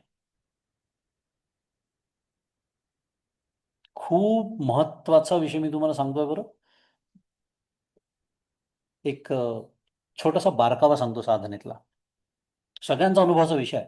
आपण असं गृहीत धरू आपण साधना करतोय, सद्गुरू प्राप्ती असेल नसेल तरी पण साधना आपण आपल्या परीने करत असू. नामस्मरणाला मी जेव्हा बसतो किंवा बसते किंवा ध्यानाला जे काही आपलं साधन असेल, तेव्हा आपलं अंतःकरण बाहेर धावतं. असं जर मी विधान केलं तर आजतागायत कोणीच त्याला आक्षेप घेतलेला नाही. आजतागायत. त्याचा अर्थ काय? 99.99% लोकांचा हाच अनुभव आहे. हो, हो, हो, हो. नाही खरंच न अंतःकरण बाहेर धावतं. आणि गंमत म्हणजे सगळेजण असंही सांगतात, नाही नाही तेव्हाच जातं जास्त, इतर वेळेला नाही जात. ती टीव्ही सिरियल असते की नाही संध्याकाळी, किंवा OTT प्लॅटफॉर्मवरचा चित्रपट असतो, तो बघताना माझं अंतःकरण बाहेर कधीच जात नाही. पण नामस्मरणाच्या हा तेव्हा ते धावतं बाहेर. साधनेचा बारकावा असा आहे की जर नामस्मरणाच्या वेळेला किंवा ध्यानाच्या वेळेला माझं चित्त बाहेर धावत असेल तर याचा अर्थ मी स्वतःला कर्ता समजतो आहे. एक विधान आहे. विचार करा. कारण आहे, पुन्हा जे काही ज्या गोष्टीचा मी विचार करतोय ती गोष्ट मी आत्ता करतोय का? नाही. आत्ता काय सुरू आहे? नामस्मरण. मग आत्ता त्याचा विचार कशाला? मी अनेकांना विचारतो की ऑफिसमध्ये तुम्हाला एक्स्ट्रा बोनस मिळतो का? अरे काय डेडिकेटेड एम्प्लॉई आहे हा शुद्ध मराठीत. म्हणजे साधनेच्या वेळेला सुद्धा ऑफिसचा विचार करतो, याला एक्स्ट्रा बोनस द्या 5%. असं म्हणतं का ऑफिस कधी? बरं ऑफिसचं काम करताना मी नामस्मरण करतो का? नाही. मग नामस्मरणाच्या वेळेला ऑफिसचे विचार कशासाठी? साधं गणित आहे हं.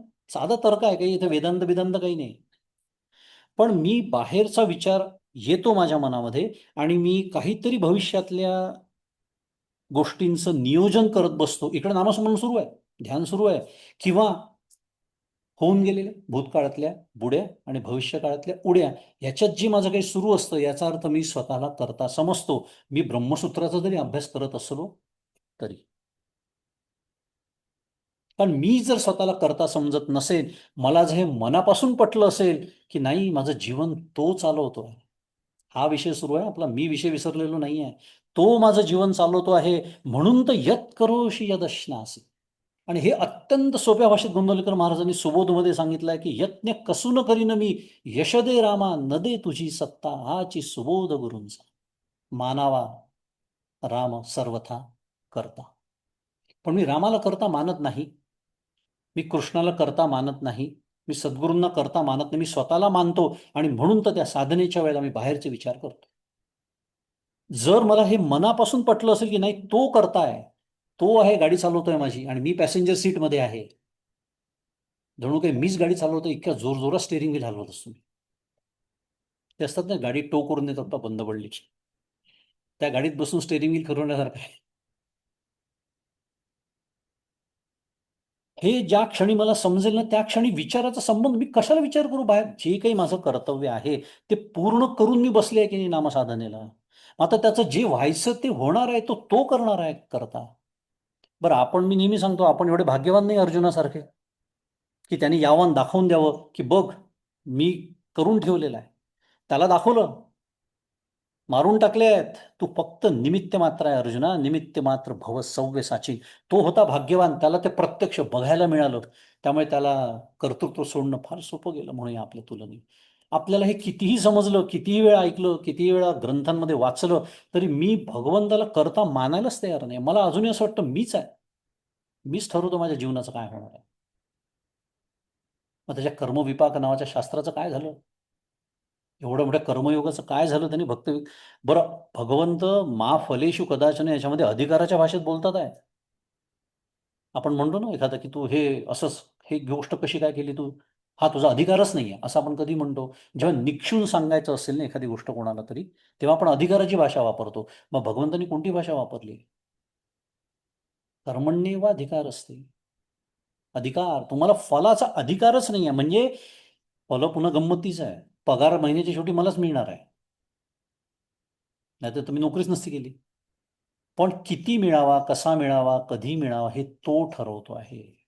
पोळ्या मलाच लाटायच्या आहे, भाजी मलाच करायची आहे, पण ती भाजी आणि पोळ्या आणि ती नोकरी आणि सगळं करण्याच्या परिस्थितीमध्ये त्यांनी मला जे सक्षम ठेवलेलं आहे ते त्याचं मला देणं आहे. आणि म्हणून मी जेव्हा म्हणतो की एखादी गोष्ट झालीच पाहिजे, तो काढून टाकावा, एवढंच परमपूज्य काका सांगतात. एवढंच परमपूज्य मंदाते म्हणतात की तुमच्या प्रपंचाचा परमार्थ झाला.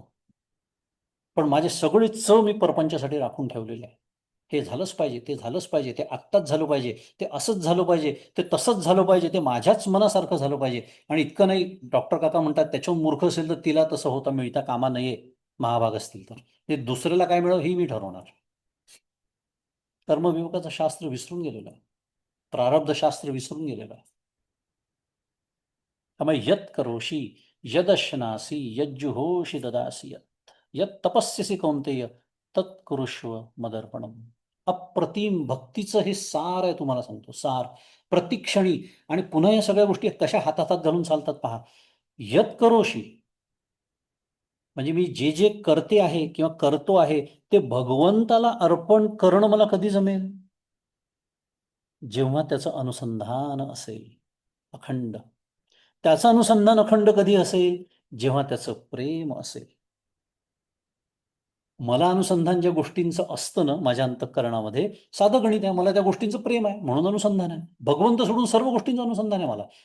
म्हणजे नारद भक्तिसूत्रामध्ये एक लक्षण केलेलं आहे भक्तीचं, काय, तद विस्मरणे परम व्याकुलता. नारद महाराज बोलतात काय, अरे एक क्षण त्या भक्ताला, खऱ्या भक्ताला जर विस्मरण झालं ना, तो परम व्याकुल होतो भगवंता. असं कसं मला तुझं विस्मरण झालं. आणि माझी अवस्था आहे, एक क्षण त्याचं स्मरण झालं तर मी म्हणतो वा वा, दिवसभरात नाही एकदा भगवंताची आठवण झाली. ही माझी अवस्था आहे. आणि तरी मी भक्त आहेच, तरी मी ज्ञानी, नुसता भक्त नाही.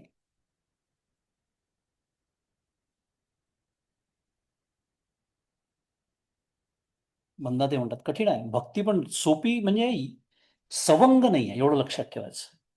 भक्ती सोपी निश्चित आहे, कोणत्या दृष्टीने, आपण सर्वजण इथे बसलेले भक्तीचे अधिकारी आहे, अगदी निस्संदिग्ध. ज्ञानाचे आता मात्र बोलावं लागेल. आणि भक्तीचं एक महात्म्य सुंदर तुम्हाला सांगतो. एक सुंदर वाक्य आहे, ज्ञानाला भक्त, ज्ञानाला देव जसा आहे तसा भेटतो, भक्ताला तो जसा हवा तसा भेटतो. आहे की नाही, हे भक्तीचं महात्म्य आहे. त्यांनी म्हटलं खांबातून निर्माण हो, खांबातून निर्माण झालेलं आहे. मला या रूपात दर्शन दे, मला तू 6 हाताचा बघायचा आहे, 6 हाताचा, 2 हाताचा पाहिजे, 2 हाताचा. हे भक्तीचं महात्म्य आहे. भगवंत त्याच्या प्रेमाने बांधला जातो. वाचा तुम्ही एकनाथी भागवत, वाचा ते भागवत. काय भगवंतानी म्हणावं, अरे मी त्याच्या घरी जाऊन त्याचे पाय धरतो. एकनाथी भागवतातल्या ओव्यावर. आणि कोण बोलताय? भगवान गोपाल कृष्ण बोलतात आहेत. ज्ञान झाल्यानंतर सुद्धा जो माझी भक्ती करतो, ज्ञानोत्तर भक्ती, ज्याला पराभक्ती, खूप सुंदर नावं दिली आहेत त्याला. भगवंत म्हणतात मी त्याच्या घरी जातो आणि त्याचे पाय धरतो. किंवा तयाचे मी माथा मुकुट करी, ज्ञानेश्वरीत म्हटलं, मी डोक्यावर घेऊन त्याला नाचतो. आणि तो स्वतःवर काही ओझं ठेवत नाही. मी जर 1 पाऊल पुढे गेलो ना, त्याच्या प्राप्तीच्या दिवसून तो 10 पावलं पुढे येतोय. पण जोपर्यंत माझी साधना, माझं नामस्मरण, माझं ध्यान, माझा अभ्यास हा नुसता बौद्धिक पातळीवरती सुरू आहे, it has become an intellectual exercise. हा ग्रंथ झाला का, मग तो ग्रंथ झाला का, मग किती हे पाठ आहे, मग ही वेदांतातली प्रक्रिया आणि ती वेदांतातली प्रक्रिया. चांगला आहे, अभ्यास करायचाच आहे. अभ्यासाला महत्व आहेच, नाही तर सद्गुरूंनी संतांनी अभ्यास करायला सांगितलं नसतं.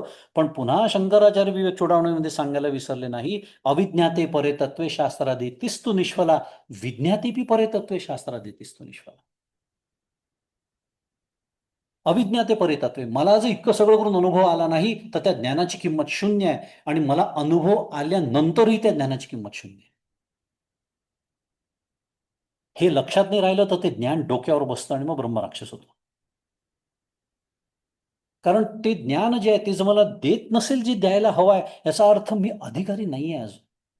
आणि मग मी काय होतं, मग ते ज्ञान ज्ञानाचे झोंबे कंठी नाना संकटी नाचत. ते तर वैशिष्ट्यच आहे त्या अहंकाराचं. अहंकाराची नवल गोठी म्हटल्या माऊलींनी. त्या अहंकाराचं वैशिष्ट्य आहे, तो भक्ताला धरत नाही, तो अज्ञानाला धरत नाही, तो ज्ञानालाच धरतो. त्यालाच धरतो तो.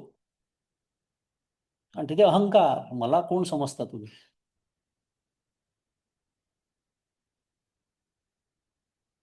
म्हणून थोरपण पराची सांडीचे, काय किती सांगावं, खरं इतकं सुंदर आहे ते ओव्या. म्हणून थोरपण, माऊली बोलतात ज्ञानेश्वरीत, म्हणून थोरपण पराची सांडीचे, व्युत्पत्ती आघवी विसरीचे. कोण आहात तुम्ही? PhD आहात फिलॉसॉफीमध्ये, चांगली गोष्ट आहे. डोक्यावरती बसू नका देऊ, फक्त त्याची जाणीव नका ठेवू. जाणीव म्हणजे अहंकार, सूक्ष्मता सांगतोय अहंकाराची. बाकी अहंकार सोडून द्या सगळे, मी श्रीमंत आहे, मी यशस्वी आहे, हे तर अहंकार आहेतच, हे फार स्थूल आहेत. पण अहंकार शेवटी गाडी कुठपर्यंत येते? जाणीव. ज्ञानी असण्यात गैर नाही, श्रीमंत असण्यात गैर नाही. ते प्रारब्धाचा विषय आहे. प्रारब्धाने मला जितकी श्रीमंती मिळायची तितकी मिळेल, जितकी नाही मिळायची तितकी नाही मिळणार. पण त्या श्रीमंतीचा जर मला अखंड, मी श्रीमंत आहे, मी श्रीमंत आहे, मी यशस्वी आहे, मी येऊ आहे, मी तेव्हा आहे, ही जी जाणीव आहे ना, त्याला अहंकार म्हणतात. म्हणून व्युत्पत्ती आघवी विसरीचे, जे जगा धाकुटे होईजे तई जवळी माझी. काय मार्मिकता आहे. आणि इथेच मी फसतो, इथेच माझा परमार्थ चुकतो. मी ती व्युत्पत्ती धरून बसतो, मी मोठेपणा धरून बसतो, मी धाकुटं व्हायला तयारच नाही. आणि मग ह्याचा परिणाम मला सगळं प्राप्त होतं. मग अशी म्हणालो होतो, ते भुक्त ये न तू मुक्त ये. कारण भगवंतांनी सांगितलंय, जे जगा धाकुटे होईजे तई जवळी का माझी. तो जगासाठी धाकुटा झाला नाही हो. म्हणून पहा, तुम्ही कुठल्याही संतांकडे पहा, ते म्हणतात नाही मी दास आहे त्याचा, मी रामाचा दास आहे. बघा गोंंदवलेकर महाराजांचं चरित्र बघा. कुठल्याही संतांकडे पहा, ते स्वतःला दास म्हणून घेण्यात धन्यता मानतात. जे उत्तर आपल्या हनुमंतांनी दिलं होतं रामाच्या बाबतीत, तुझं आणि माझं नातं काय आहे माहिती आहे आपल्याला, प्रसिद्ध श्लोक आहे. देहदृष्ट्या तू दासोहम म्हटलेलं आहे. देहदृष्ट्या मी तुझा दास आहे. मुद्दा सुरू होता आपला की का करायचं आहे, कसं करायचं आहे आणि काय करायचं आहे, त्यातलं आपण यत करोशी याची खोली आपण समजून घेतली. की भक्ती म्हणजे नुसतं नामस्मरण केली, आता झालं माझं नामस्मरण सकाळी अर्धा तास, आता माझा आणि देवाचा काय संबंध आहे दिवसभर, याला भक्त म्हणत नाही. खरी भक्तीची व्याख्या विभक्त नव्हे, तो भक्त हीच आहे. पण आपण उपासक या दृष्टीने भक्त शब्द वापरतो आहेच. आणि मग शेवटी हे केल्यानंतर काय प्राप्त होतं? पावसी अव्यंग निजधाम माझे, हे सांगताना भगवद्गीतेतला जो श्लोक आहे, या श्लोकानंतरचा शुभाशुभ फलेरेवम मोक्षसे कर्मबंधनही संन्यास योगयुक्तात्मा विमुक्तो मामपैष्यसी. काय शुभ आणि अशुभ फलही एवम, या शुभ आणि अशुभ या कर्मांपासून मी तुझी सुटका करतो. मामेकम शरणम व्रज. 18वा अध्याय. मला एकट्याला तू शरण आहे, मला मन अर्पण कर. म्हणून या अध्यायाचा शेवटचा श्लोक तो आहे, मनमना मदभक्तो मद्याजी माम नमस्करू. अखंड भगवंत हृदयामध्ये भगवंताची जर धारणा ठेवली ना अखंड, मी करत असलेलं प्रत्येक कर्म मी त्याला अर्पण केलं आणि भगवंताला म्हटलं, भगवंता माझी जी क्षमता आहे, हे पण आहे वैशिष्ट्यपूर्ण, सर्वोत्कृष्ट कर्म करायचं म्हणजे जगातलं सर्वोत्कृष्ट नाही. आपल्या सर्वांना काही मर्यादा आहेत. शारीरिक मर्यादा आहे, बौद्धिक मर्यादा आहे, मानसिक मर्यादा आहेत, आर्थिक मर्यादा आहेत, काही परिस्थितीच्या मर्यादा आहेत. आज पुरुष जे समाजात करू शकतो ते स्त्री करू शकत नाही, उदाहरणार्थ. या सगळ्या मर्यादा आहे. या माझ्या मर्यादेमध्ये मी जे करणं शक्य आहे मला सर्वोत्कृष्ट भगवंता, मी ते आता केलेलं आहे. आता तू जे देशील ना ते मला मान्य आहे. हे आनंदाने स्वीकारायचं, हे महत्वाचं आहे. रडत खडत नाही, ते तर स्वीकारावंच लागतं सगळ्यांना. नो चॉईस, चॉईसलेस एक्झिस्टन्स आहे त्या दृष्टिकोनात. हे जो आनंदाने स्वीकारतो तो खरा भक्त आहे. याला म्हणतात यत करोशी. नाही तेवढी चांगली भाजी केली, एकाने म्हटलं नाही, एकालाही असं वाटलं नाही आज भाजी कशी झाली सांगावी. इतक्या छोट्या गोष्टीपासून मी, आणि मग जे काही भांड्यांचे आवाज येतात स्वयंपाकघरातून, का बरं? याचा अर्थ ती भाजी मी भगवंतासाठी नाही केली म्हणून. किती छान आहे विचार पहा. मी केली ना म्हणून आपण नैवेद्य दाखवतो. हे सगळ्या ज्या आपल्या संस्कृतीमध्ये ज्या गोष्टी छान त्याची रचना करून दिली ती त्याच्यासाठी आहे. पहिले त्याचं स्मरण, त्याला अर्पण केलं. आता त्याला अर्पण केलं म्हणजे तो नैवेद्य, आणि त्याला तो नैवेद्य झाला म्हणजे माझ्यासाठी तो प्रसाद आहे. म्हणजे त्या अन्नातले सर्व दोष आता निघून गेले. मुख्य दोष माझ्या अहंकाराचा होता त्याच्यामध्ये. आता तुम्हाला आवडली भाजी, रामकृष्ण हरी. नाही आवडली, रामकृष्ण हरी, हे मनात बोलायचं. परमपूज्य काका शिकवतात, ही कला आहे. पुन्हा हे मोठ्याने बोलायचं नाही, नाहीतर त्याची परिणाम भोगावे लागतात. मनातल्या मनात, मनातल्या मनात मी त्याच्यासाठी केली आहे. तुम्हाला आवडली रामकृष्ण हरी, नसेल आवडली मी त्याला काय करू? त्याला आवडलेली आहे, त्याला नक्की आवडली आहे, कारण मी अत्यंत प्रेमपूर्वक ती केलेली आहे आणि त्याला अर्पण केलेली आहे. कारण त्यांनी मला सांगितलंय, तू मला अर्पण करत जा सगळ्या गोष्टी, त्यातले दोष निघून जातील आणि मला फक्त, आम्ही भक्तीचे पाहुणे. भगवंत म्हणतात, अरे मी तुझ्या फक्त हृदयातला भाव बघतोय, लक्षात ठेव. बरं, त्याला बाहेरून बघावंच लागत नाही, ही अजून एक गंमत आहे. हे आपण विसरूनच जातो. म्हणून तर बाहेर चुका होतात. मी कम्प्युटरचा माणूस असून तुम्हाला सांगतोय, सुपर कम्प्युटरमध्ये सुद्धा चुका होतात. एआय तर प्रचंड चुका करतं, माहिती आहे आपल्याला. पण तो एक आहे जो इथे बसलाय, म्हणून त्याला सर्वज्ञ नव्हे सर्ववित असं म्हणतात. आपण म्हणतो ना, आता आमच्या घरासमोर खड्डा आहे, मग काय मोदी येऊन भरणार आहे तो खड्डा? का? कारण मोदी दिल्लीत बसले आणि ते काय काय बघणार आहे असं आपण म्हणतो की नाही? असं भगवंताच्या बाबतीत नाही. त्याला माझ्या हृदयामधल्या, म्हणजे मी करणारी कर्म तर सोडूनच द्या, माझ्या मनामध्ये संकल्प जरी निर्माण झाला की आता मी हे करते किंवा करतो, तरी त्याला ते कळलेलं आहे. कारण तो इथेच आहे. बरं, माझ्या हृदयात मग तुमच्या नाही आहे, मग त्या कुत्र्याच्या नाही आहे, त्या गायीच्या आहे. म्हणजे मला काय सांगणं सुरू आहे, त्याला गल्लीतलं पण कळतंय आणि त्याला दिल्लीतलं पण कळतंय. कारण या अनंत कोटी ब्रह्मांड नायक तो आहे. अनंत कोटी ब्रह्मांड नायक आहे. म्हणजे त्या स्केलवरचं पण कळत आहे, आकाशगंगेच्या तिथलंही तो सांभाळतोय. कुठलाही ग्रह एकमेकावर आपटला आणि ऍक्सिडेंट झाला, शुद्ध मराठी, तसा वाचलाय तुम्ही कधी बातमी? कसं चाललंय सगळं, कोण चालवत आहे सगळं, करा ना विचार. आपण कल्पनाही करू शकत नाही, कल्पनाही करू शकत नाही. इतकं अफाट हे विश्व आहे. आणि तरी आज आधुनिक विज्ञान म्हणतं त्याला, एक शेवटी अशी चौकोन काढतं, बॉर्डर, शुद्ध मराठीत म्हणतं नोन युनिव्हर्स. ते विज्ञान मान्य करतं की आम्हाला जेवढं कळलेलं आहे तेवढं आहे हे, आणि त्याच्यामध्ये कोट्यावधी आकाशगंगा आहे. कोट्यावधी आकाशगंगा, एका आकाशगंगेमध्ये अनंत कोटी तारे आहे, ग्रह तर तुम्ही मोजूच शकणार नाही. आणि तरी विज्ञान म्हणतं नोन युनिव्हर्स, अननोन तर माहितीच नाही आहे. असा तो ब्रह्मांड नायकही आहे, आणि तरीही त्याला माझ्या मनात येणारा एवढूसा विचार सुद्धा कळतो आहे. ह्याला म्हणतात सर्ववित. हे फक्त त्यालाच शक्य आहे, म्हणूनच तो भगवंत आहे. हे जेव्हा आपल्याला समजेल ना, तेव्हा आपल्याला छोट्या छोट्या गोष्टींचं काहीच वाटणार नाही. किती क्षुल्लक गोष्टी आपण धरून बसतो आणि तो अहंकार आणि त्याच्यातनं निर्माण होणारे गैरसमज, त्यातनं होणारी भांडणं, त्यातनं आयुष्यभर आपण एकमेकांची तोंड बघत नाही. माझे सद्गुरू नेहमी म्हणतात, प्रत्येक रामभक्ताचं रामाशी नातं चांगलं असतं, पण रामभक्तांची आपापसातली नाती बिघडलेली असतात. म्हणजे काय? त्याचा अर्थ काय माहितीये? मला राम फक्त देवघरात आहे असंच वाटतं. मला राम फक्त देवळात आहे असंच वाटतं. मला तुमच्या हृदयात राम असं वाटतच नाही. ठीक आहे. व्यवहार हा व्यवहारासारखाच करावा लागतो. मग त्याला माझ्या सद्गुरूंनी अतिशय छान सोपं वाक्य दिलं आहे. स्वरूपाकडे लक्ष ठेवून रूपाशी व्यवहार. व्यवहार व्यवहारासारखाच करायचा. पावळटपणा करायचा नाही परमार्थच्या नावाखाली. जो थोडासा झालाय भारतीय इतिहासामध्ये. क्षमेच्या नावाखाली अनेकांना सोडून देण्यात आलं आणि त्यांनी पुन्हा परत फिरून जेव्हा ते आले त्यांनी ठार मारलेलं आपल्या राजाला. 17 वेळा सोडलेला आहे मोहम्मद गौरीला. क्षमेच्या नावाखाली. असा बावळटपणा परमार्थ शिकवत नाही. अतिरेकी असेल त्याला तिथे संपवणं हीच त्याच्यावरती दया आहे. भगवद्गीतेचं तुम्हाला एकच वाक्य सांगतो आणि थांबतो, माझी वेळ झालेली आहे. ज्याला निर्वैरच सर्व भूतेषु कळलं आणि तरीही ज्याला तस्मात युज्यस्व कळलं त्याला भगवद्गीता कळतं. अर्जुन म्हणतोय गोपालकृष्णाला, अरे अर्जुन गोपालकृष्ण ते आपले आहेत. गोपालकृष्ण म्हणतो, मग ते आपले आहेत तर तिकडे का उभे आहेत, इकडे का उभे नाहीये? ऐकलं असेल व्हॉट्सअप युनिव्हर्सिटीतलं वाक्य आहे ना. तस्मात युज्यस्व हा भगवद्गीतेचा ध्रुवपद आहे, विसरू नका. भगवद्गीतेत खूप तत्वज्ञान आहे, प्रश्नच नाही. पण शोधून काढा हे वाक्य किती वेळा आलेलं आहे. कारण भगवान गोपालकृष्ण विसरले नाहीये, त्याला मी हे का सांगतोय. कारण भगवद्गीता तशी दुसऱ्या अध्यायात संपलीच होती. शुद्ध मराठीत थँक्स टू अर्जुन. तो म्हणाला, जायसी चेतकर म्हणते मता बुद्धी जनार्दन तत्किम कर्मणी घोरे माम नियोजयसी केशव. आणि पुन्हा व्यामिश्रेणेव वाक्यन बुद्धी मोह यसीव मे. भगवंतावरती आरोप केला, तो व्यामिश्र बोलतोय. मग भगवंताला बोलणं भाग होतं. सुरू झालं मग लोकेस्मिन द्विविधा निष्ठापासून.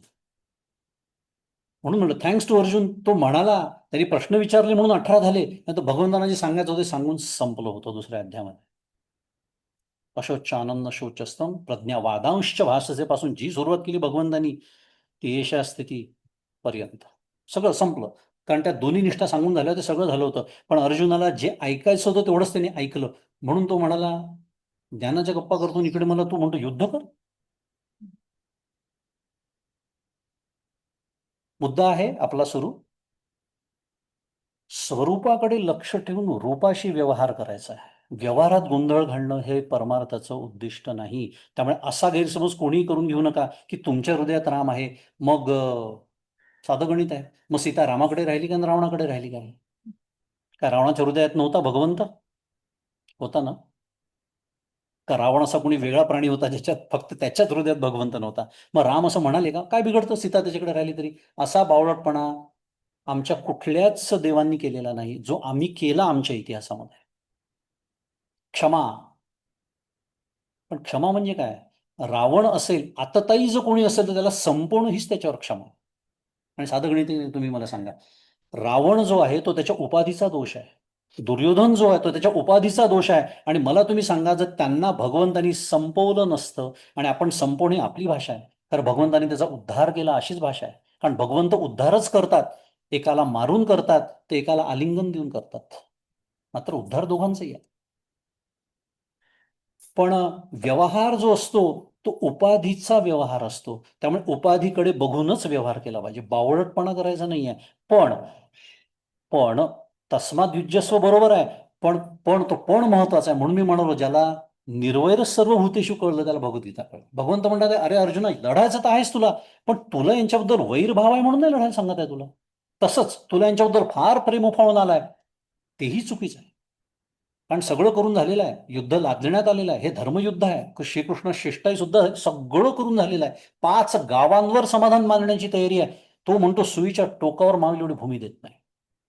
आता हा अन्याय, हे युद्ध तुमच्यावर लादण्यात आलं आहे.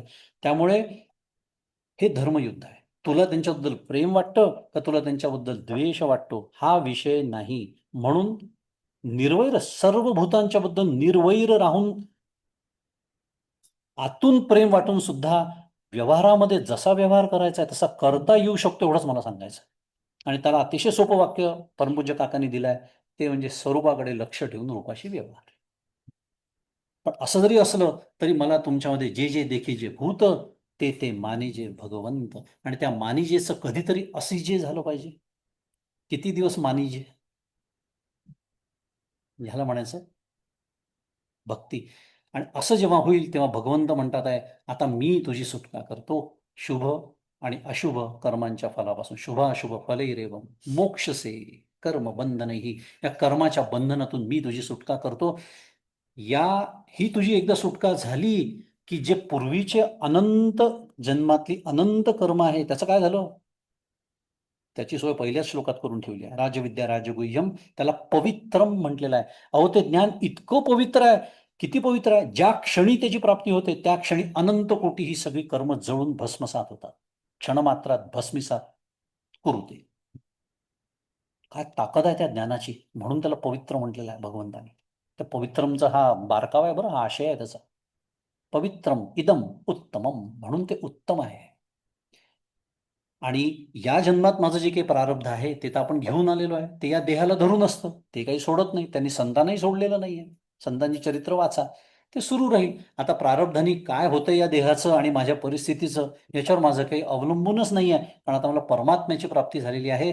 आता तुकाराम महाराजांचं स्मरण करून हे म्हणूया आणि थांबूया की आनंदाचे डोही आनंद तरंग, आनंदाची अंग आनंदाचे, असं माझं जीवन झालेलं आहे. कारण आता तो परमात्मा जो माझ्या हृदयात आहेच तो आता प्रकट झालेला आहे.